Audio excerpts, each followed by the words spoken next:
ಸ್ನೇಹಿತರೆ, ಚರಿತ್ರೆ ಮತ್ತೊಂದು ವಿಡಿಯೋಗೆ ನಿಮಗೆಲ್ಲ ಪ್ರೀತಿಯ ಸ್ವಾಗತ. ದೇಶದಲ್ಲಿ ಬೇರೆ ಬೇರೆ ವಿಚಾರಗಳ ಬಗ್ಗೆ ಚರ್ಚೆ ಆಗ್ತಾ ಇದೆ. ಅದರಲ್ಲೂ ವಕ್ಫ್ ಮಸೂದೆ ಬಗ್ಗೆ ಪರ ವಿರೋಧದ ಚರ್ಚೆ ಆಗುತ್ತಿದೆ. ಹೀಗೆ ದೇಶ ಇದೇ ವಿಚಾರದಲ್ಲಿ ಮುಳುಗಿದ್ರೆ ದೇಶದ ಗಡಿಯಲ್ಲಿ ಬೇರೆಯದ್ದೇ ನಡೀತಾ ಇದೆ. ನಾವು ನಮ್ಮಲ್ಲೇ ಜಗಳ ಮಾಡಿಕೊಂಡಿದ್ರೆ ಅತ್ತ ಪಾಕಿಸ್ತಾನ ಸೈಲೆಂಟ್ ಆಗಿ ನಮ್ಮ ದೇಶದೊಳಗೆ ನುಗ್ಗೋದಕ್ಕೆ ಪ್ರಯತ್ನ ಮಾಡಿಬಿಟ್ಟಿದೆ. ಲೈನ್ ಆಫ್ ಕಂಟ್ರೋಲ್ನ ಗಡಿ ದಾಟಿ ಬಂದ ಪಾಕಿಸ್ತಾನದ ಸೈನಿಕರು ಭಾರತದ ಪೋಸ್ಟ್ಗಳ ಮೇಲೆ ದಾಳಿ ಮಾಡುವ ಪ್ರಯತ್ನ ಮಾಡಿದ್ದಾರೆ ಅನ್ನುವ ಸುದ್ದಿ ಬರ್ತಾ ಇದೆ. ಪಾಕಿಗಳೇ ಇಷ್ಟೆಲ್ಲ ಮಾಡಬೇಕಾದ್ರೆ ಭಾರತ ಸುಮ್ಮನೆ ಇರುತ್ತಾ ಹೇಳಿ?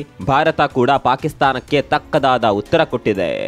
ಪಾಕಿಸ್ತಾನದ ಸೈನಿಕರು ಗೆರೆ ದಾಟಿ ಬಂದಿದ್ದಾರೆ ಅನ್ನೋದು ಗೊತ್ತಾಗುತ್ತಿದ್ದಂತೆ ಭಾರತದ ಸೈನಿಕರು ಅಲರ್ಟ್ ಆಗಿದ್ದಾರೆ. ಭಾರತದ ಯೋಧರು ರೊಚ್ಚಿಗೇಳುತ್ತಿದ್ದಂತೆ ಪಾಕಿಗಳಿಗೆ ಒಂದೇ ಕ್ಷಣದಲ್ಲಿ ನರಕ ದರ್ಶನವಾಗಿದೆ. ಹೇಗೆ ಹಿಂದೆ ಓಡೋದು ಅನ್ನೋದು ಕೂಡ ಗೊತ್ತಾಗ್ತಾ ಇರಲಿಲ್ಲ.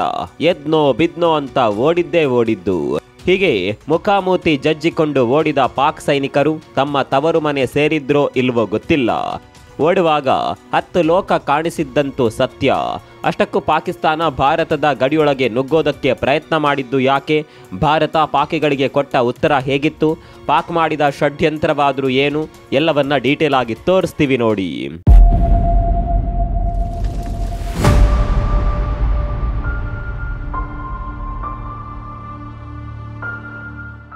ಪಾಕಿಸ್ತಾನ ಭಾರತಕ್ಕೆ ಹೇಗೆ ತೊಂದರೆ ಕೊಡಬೇಕು ಅನ್ನೋದರ ಬಗ್ಗೆ ಯಾವಾಗಲೂ ಯೋಚನೆ ಮಾಡ್ತಾ ಇರುತ್ತೆ. ಭಾರತಕ್ಕೆ ತೊಂದರೆ ಕೊಡದೇ ಇದ್ದರೆ ಅದಕ್ಕೆ ನಿದ್ದೆನೇ ಬರೋದಿಲ್ಲ, ತಿಂದಿದ್ದು ಕರಗೋದು ಕೂಡ ಇಲ್ಲ. ಈಗ ಅಷ್ಟು ಸುಲಭದಲ್ಲಿ ಮೊದಲಿನ ರೀತಿ ಭಾರತವನ್ನು ಎದುರು ಹಾಕಿಕೊಳ್ಳೋದಕ್ಕೆ ಕೂಡ ಪಾಕಿಸ್ತಾನಕ್ಕೆ ಆಗ್ತಾ ಇಲ್ಲ. ಅಂತಹ ಶಕ್ತಿ ಈಗ ಪಾಕಿಸ್ತಾನಕ್ಕಂತೂ ಇಲ್ಲವೇ ಇಲ್ಲ. ಹೀಗಾಗಿ ಬೇರೆ ಬೇರೆ ದೇಶಗಳನ್ನು ಭಾರತದ ವಿರುದ್ಧ ಎತ್ತಿಕಟ್ಟುವ ಪ್ರಯತ್ನವನ್ನು ಪಾಕಿಸ್ತಾನ ಮಾಡ್ತಾ ಇದೆ. ಬಾಂಗ್ಲಾವನ್ನ ಹೇಗಾದರೂ ಮಾಡಿ ಭಾರತದ ವಿರುದ್ಧ ಎತ್ತಿ ಕಟ್ಟಬೇಕು ಅನ್ನುವ ಪ್ರಯತ್ನವನ್ನ ಪಾಕಿಸ್ತಾನ ಮಾಡಿತ್ತು. ಅದರಲ್ಲಿ ಮೊದಲ ಹಂತದಲ್ಲಿ ಯಶಸ್ಸನ್ನ ಕೂಡ ಸಾಧಿಸಿತ್ತು. ಆದರೆ ಇವತ್ತು ಬಾಂಗ್ಲಾದೇಶದ ಪರಿಸ್ಥಿತಿ ಎಲ್ಲಿಗೆ ಬಂದಿದೆ ಅನ್ನೋದು ಇಡೀ ಜಗತ್ತಿಗೆ ಗೊತ್ತಿದೆ. ಹೀಗೆ ಏನು ಮಾಡಿದ್ರು ಭಾರತಕ್ಕೆ ತೊಂದರೆ ಕೊಡೋದಕ್ಕೆ ಸಾಧ್ಯವಾಗ್ತಾ ಇಲ್ವಲ್ಲ ಅನ್ನುವ ಫ್ರಸ್ಟ್ರೇಷನ್ನಲ್ಲಿ ಪಾಕಿಸ್ತಾನ ಗಡಿಯಲ್ಲಿ ಕಿರಿಕ್ ಮಾಡಿಬಿಟ್ಟಿದೆ. ಪಾಕಿಸ್ತಾನದ ಸೈನಿಕರು ಲೈನ್ ಆಫ್ ಕಂಟ್ರೋಲನ್ನು ದಾಟಿ ಭಾರತದೊಳಗೆ ನುಗ್ಗುವ ಪ್ರಯತ್ನ ಮಾಡಿದ್ದಾರೆ. ಆದರೆ ಪಾಕಿಸ್ತಾನಕ್ಕೆ ಭಾರತ ಇಲ್ಲೂ ಕೂಡ ಟ್ರ್ಯಾಪ್ ಮಾಡಿ ಇಟ್ಟಿದೆ ಅನ್ನುವ ವಿಚಾರ ಗೊತ್ತಿರಲಿಲ್ಲ. ಹಿಂದೆ ಆದರೆ ಗಡಿ ಬಳಿ ಭಾರತ ಅಷ್ಟೊಂದು ಬುದ್ಧಿವಂತಿಕೆಯಿಂದ ವರ್ತಿಸ್ತಾ ಇರಲಿಲ್ಲ.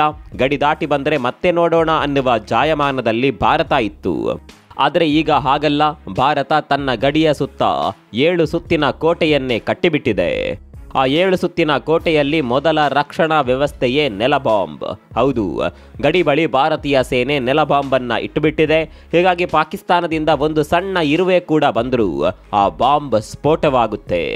ಇಲ್ಲೂ ಕೂಡ ಹಾಗೆ ಆಗಿದೆ. ಪಾಕ್ ಸೈನಿಕರು ಲೈನ್ ಆಫ್ ಕಂಟ್ರೋಲ್ ಅನ್ನು ದಾಟ್ತಾ ಇದ್ದಂತೆ ನೆಲಬಾಂಬ್ ಸ್ಫೋಟಗೊಂಡಿದೆ. ಪಾಕ್ ಸೈನಿಕರಿಗೆ ಏನಾಗ್ತಿದೆ ಅನ್ನೋದೇ ಗೊತ್ತೇ ಆಗಲಿಲ್ಲ. ಸ್ಫೋಟದ ರಭಸಕ್ಕೆ ಪಾಕಿಸ್ತಾನದ 5 ಸೈನಿಕರಿಗೆ ಗಂಭೀರ ಗಾಯಗಳಾಗಿದೆ ಅನ್ನುವ ಮಾಹಿತಿ ಇದೆ.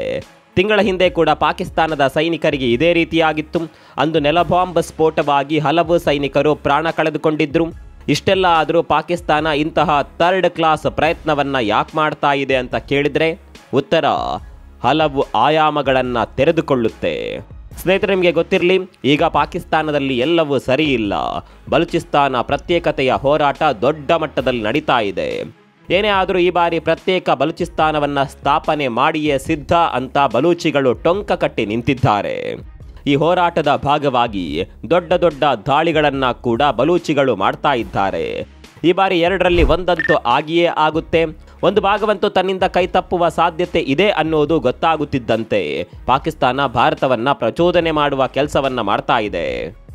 ಸುಮ್ಮನೆ ಭಾರತವನ್ನು ಕೆಣಕಿ ಹೇಗಾದರೂ ಮಾಡಿ ಭಾರತ ಪಾಕಿಸ್ತಾನದ ಮೇಲೆ ದಾಳಿ ಮಾಡುವಂತೆ ಮಾಡಬೇಕು ಅನ್ನೋದು ಪಾಕಿಸ್ತಾನದ ಪ್ಲಾನ್. ಅರೆ, ಇದರಿಂದ ಪಾಕಿಸ್ತಾನಕ್ಕೆ ಏನು ಲಾಭ ಇದೆ? ಲಾಸ್ ಆಗೋದು ಬಿಟ್ಟರೆ ಲಾಭ ಏನೇನು ಇಲ್ವಲ್ಲ ಅಂತ ನೀವು ಕೇಳಬಹುದು. ಲಾಭ ಇದೆ. ಒಂದು ವೇಳೆ ಭಾರತ ಪಾಕಿಸ್ತಾನದ ಮೇಲೆ ದಾಳಿ ಮಾಡಿಬಿಟ್ರೆ ವಿಷಯ ಡೈವರ್ಟ್ ಆಗುತ್ತೆ. ಬಲೂಚಿಸ್ತಾನ ಹೋರಾಟ ಸ್ವಲ್ಪ ಮಟ್ಟಿಗಾದರೂ ಕಡಿಮೆಯಾಗುತ್ತೆ. ಇಡೀ ಜಗತ್ತಿನ ಗಮನ ಪಾಕಿಸ್ತಾನ ಹಾಗೂ ಭಾರತದ ನಡುವಿನ ಸಂಘರ್ಷದತ್ತ ಬರುತ್ತೆ. ಇಲ್ಲಿ ಭಾರತವನ್ನು ವಿಲನ್ ಕೂಡ ಮಾಡಬಹುದು. ಹೀಗೆ ಬಲೂಚಿಸ್ತಾನ ಹೋರಾಟವನ್ನು ಡೈವರ್ಟ್ ಮಾಡೋದಕ್ಕೆ ಪಾಕಿಸ್ತಾನ ಇಂತಹ ಕುತಂತ್ರ ಮಾಡ್ತಾ ಇದೆ. ಪಾಕಿಸ್ತಾನದ ಕುತಂತ್ರಗಳು ಏನು ಅನ್ನೋದು ಭಾರತಕ್ಕೆ ಚೆನ್ನಾಗಿಯೇ ಗೊತ್ತಿದೆ. ಪಾಕಿಸ್ತಾನದಲ್ಲಿ ಏನೇ ಆಂತರಿಕ ತೊಂದರೆಗಳಾದರೂ ಪಾಕಿಸ್ತಾನ ಭಾರತದ ವಿರುದ್ಧ ಏನಾದರೂ ಷಡ್ಯಂತ್ರಗಳನ್ನು ಮಾಡಿಯೇ ಮಾಡುತ್ತೆ. ಇದು ಪಾಕಿಸ್ತಾನದ ಮೈಂಡ್ ಸೆಟ್. ಈಗ ಒಂದು ಕಡೆಯಲ್ಲಿ ಬಲೂಚಿಸ್ತಾನ ಹೋರಾಟ ನಡೀತಾ ಇದ್ದರೆ ಮತ್ತೊಂದು ಕಡೆಯಲ್ಲಿ ಇಮ್ರಾನ್ ಖಾನ್ ಬೆಂಬಲಿಗರು ಸೇನೆಯ ವಿರುದ್ಧ ತಿರುಗಿ ಬೀಳುವ ಸಾಧ್ಯತೆ ದಟ್ಟವಾಗುತ್ತಿದೆ. ಸ್ನೇಹಿತರೆ, ನಿಮಗೆಲ್ಲ ಗೊತ್ತಿರುವ ಹಾಗೆ ಪಾಕಿಸ್ತಾನದ ಮಾಜಿ ಪ್ರಧಾನಿ ಇಮ್ರಾನ್ ಖಾನ್ ಈಗಲೂ ಜೈಲಿನಲ್ಲಿದ್ದಾರೆ. ಹೀಗಾಗಿ ಇಮ್ರಾನ್ ಖಾನ್ ಬೆಂಬಲಿಗರು ಪಾಕಿಸ್ತಾನ ಸರ್ಕಾರ ಹಾಗೂ ಅಲ್ಲಿನ ಸೇನೆಯ ವಿರುದ್ಧ ಹೋರಾಟ ಮಾಡೋದಕ್ಕೆ ಸೈಲೆಂಟ್ ಆಗಿಯೇ ಪ್ಲಾನ್ ಮಾಡಿಕೊಂಡಿದ್ದಾರೆ ಅನ್ನುವ ಸುದ್ದಿಗಳು ಕೂಡ ಬರ್ತಾ ಇದೆ. ಹೀಗಾಗಿ ಪಾಕಿಸ್ತಾನದಲ್ಲಿ ಈಗ ಎಲ್ಲವೂ ಸರಿ ಇಲ್ಲ. ಹೊಸ ವರ್ಷದ ಆರಂಭದಿಂದಲೂ ಪಾಕಿಸ್ತಾನಕ್ಕೆ ಬ್ಯಾಕ್ ಟು ಬ್ಯಾಕ್ ಶಾಕಿಂಗ್ ನ್ಯೂಸ್ಗಳೇ ಬರ್ತಾ ಇದೆ. ಅತ್ತ ತಾಲಿಬಾನ್ ಸಂಘಟನೆ ಕೂಡ ಪಾಕಿಸ್ತಾನದ ವಿರುದ್ಧ ಇದೆ. ಇತ್ತೀಚೆಗೆ ತಾಲಿಬಾನಿಗಳು ಬಿಡುಗಡೆ ಮಾಡಿದ ಪೋಸ್ಟ್ನಲ್ಲಿ ಅಚ್ಚರಿಯ ಅಂಶವೊಂದನ್ನ ಬಹಿರಂಗ ಮಾಡಿದ್ರು. 300ಕ್ಕೂ ಹೆಚ್ಚು ಪಾಕಿಸ್ತಾನದ ಸೈನಿಕರನ್ನ ನಾವು ಮಾರ್ಚ್ನಲ್ಲೇ ಕೊಂದಿದ್ದೇವೆ ಅಂತ ತಾಲಿಬಾನಿಗಳು ಹೇಳಿಕೊಂಡಿದ್ರು. ಅಂದರೆ ಪಾಕಿಸ್ತಾನಕ್ಕೆ ದಶ ದಿಕ್ಕುಗಳಿಂದಲೂ ಆಘಾತವಾಗ್ತಾ ಇದೆ ಅಂತ ಅರ್ಥ. ಹೀಗೆ ತನ್ನ ಮೇಲೆ ಆಗ್ತಾ ಇರುವ ದಾಳಿಗಳನ್ನು ನೋಡಿದ್ರೆ ಅಲ್ಲಿನ ಜನ ಏನ್ ಅಂದ್ಕೊಳ್ಬೇಡ ಹೇಳಿ, ತಮ್ಮ ಸರ್ಕಾರದ ಬಳಿ ಇದನ್ನೆಲ್ಲ ಹತ್ತಿಕ್ಕೋದಕ್ಕೆ ಸಾಮರ್ಥ್ಯ ಇಲ್ಲ ಅನ್ನುವ ಭಾವನೆ ಪಾಕ್ ಜನರಲ್ಲಿ ಬಂದೇ ಬರುತ್ತೆ. ನಮ್ಮ ದೇಶದ ಜನರಲ್ಲಿ ಸರ್ಕಾರದ ಬಗ್ಗೆ ಬ್ಯಾಡ್ ಇಂಪ್ರೆಷನ್ ಬರಬಾರ್ದು ಅನ್ನುವ ಕಾರಣಕ್ಕೆ ಪಾಕಿಸ್ತಾನ ಎಲ್ಲವನ್ನ ಡೈವರ್ಟ್ ಮಾಡೋದಕ್ಕೆ ಹೊರಡ್ತಾ ಇದೆ. ಹೇಗಪ್ಪ ಜನರ ಮೈಂಡನ್ನು ಡೈವರ್ಟ್ ಮಾಡೋದು ಅಂತ ಯೋಚನೆ ಮಾಡಿದಾಗ ಪಾಕಿಸ್ತಾನಕ್ಕೆ ಸುಲಭವಾಗಿ ಸಿಗೋದೇ ಭಾರತವನ್ನ ಕೆಣಕಿ ತಮ್ಮ ವಿರುದ್ಧ ದಾಳಿ ಮಾಡುವಂತೆ ಪ್ರಚೋದನೆ ಮಾಡಿದರೆ ಒಗ್ಗಟ್ಟಾಗಿ ಸರ್ಕಾರದ ಪರವಾಗಿ ನಿಂತ್ಕೊಳ್ತಾರೆ ಅನ್ನೋದು ಪಾಕಿಸ್ತಾನಕ್ಕೆ ಗೊತ್ತಿದೆ. ಇದೇ ಭಾವನಾತ್ಮಕ ಅಂಶವನ್ನ ಮುಂದಿಟ್ಕೊಂಡು ತನ್ನ ದೇಶದ ಆಂತರಿಕ ಸಂಘರ್ಷದ ವಿಚಾರವನ್ನ ಡೈವರ್ಟ್ ಮಾಡೋದಕ್ಕೆ ಪಾಕಿಸ್ತಾನ ಇಷ್ಟೆಲ್ಲ ಕುತಂತ್ರಗಳನ್ನು ಮಾಡ್ತಾ ಇದೆ. ಇದನ್ನ ಪಕ್ಕಾ ರಾಜಕೀಯ ಅಂತ ಕರೀತಾರೆ. ನಮ್ಮ ದೇಶದಲ್ಲೂ ಕೂಡ ಇಂಥದ್ದೊಂದು ಗೇಮ್ ಪ್ಲೇ ಮಾಡ್ತಾರೆ. ಯಾವುದಾದ್ರೂ ಒಂದು ವಿಚಾರ ದೇಶದ ಗಮನ ಸೆಳೀತಾ ಇದೆ ಅಂದರೆ ಬೇರೊಂದು ವಿಚಾರವನ್ನ ತರುವ ಪ್ರಯತ್ನವನ್ನ ಎಲ್ಲ ರಾಜಕೀಯ ಪಕ್ಷಗಳು ಮಾಡ್ತಾವೆ. ಆದರೆ ಇಲ್ಲಿ ಪಾಕಿಸ್ತಾನ ಈ ಸ್ಟ್ರಾಟಜಿಯನ್ನು ಬಳಸಿ ಹೇಗಾದರೂ ಮಾಡಿ ತಮ್ಮ ದೇಶದ ಜನರನ್ನ ಡೈವರ್ಟ್ ಮಾಡುವ ಪ್ರಯತ್ನ ಮಾಡ್ತಾ ಇದೆ. ಒಂದು ವೇಳೆ ಮಾಡದೇ ಇದ್ರೆ ಖಂಡಿತವಾಗಿಯೂ ಪಾಕಿಸ್ತಾನದ ಜನ ಸರ್ಕಾರದ ವಿರುದ್ಧ ತಿರುಗಿ ಬಿದ್ದೇ ಬೀಳ್ತಾರೆ. ಪಾಕಿಸ್ತಾನದಲ್ಲಿ ದೊಡ್ಡ ಜನಾಂದೋಲನವೇ ಆಗಿಬಿಡಬಹುದು. ಪಾಕಿಸ್ತಾನ ಏನೇ ಮಾಡಿದ್ರೂ ಭಾರತ ಪ್ರಚೋದನೆಗೆ ಒಳಗಾಗಬೇಕಲ್ವಾ? ಪಾಕಿಸ್ತಾನ ಭಾರತಕ್ಕೆ ಬುದ್ಧಿ ಇಲ್ಲ ಅಂತ ಅಂದುಕೊಂಡಿದ್ಯಾ? ಭಾರತ ಎಲ್ಲವನ್ನ ಡೀಪ್ ಆಗಿ ಯೋಚನೆ ಮಾಡುತ್ತೆ. ಅದರಲ್ಲೂ ಪಾಕಿಸ್ತಾನ ಯಾಕೆ ಈ ರೀತಿ ಮಾಡ್ತಾ ಇದೆ ಅನ್ನೋದು ಭಾರತಕ್ಕೆ ಚೆನ್ನಾಗಿಯೇ ಗೊತ್ತಿದೆ.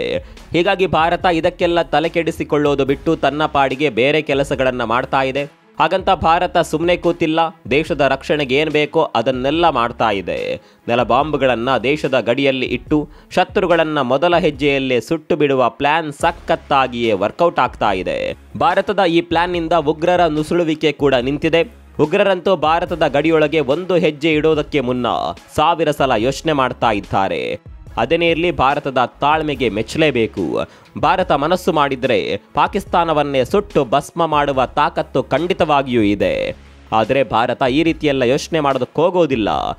ಮತ್ತೊಂದು ಕಡೆಯಲ್ಲಿ ಪಾಕಿಸ್ತಾನ ಮಾತ್ರ ನರಿಬುದ್ಧಿಯನ್ನು ಬಿಡ್ತಾನೇ ಇಲ್ಲ. ಪಾಕಿಸ್ತಾನದ ನರಿಬುದ್ಧಿ ಬಗ್ಗೆ ನಿಮ್ಗೇನನ್ಸುತ್ತೆ? ಕಾಮೆಂಟ್ ಮಾಡಿ.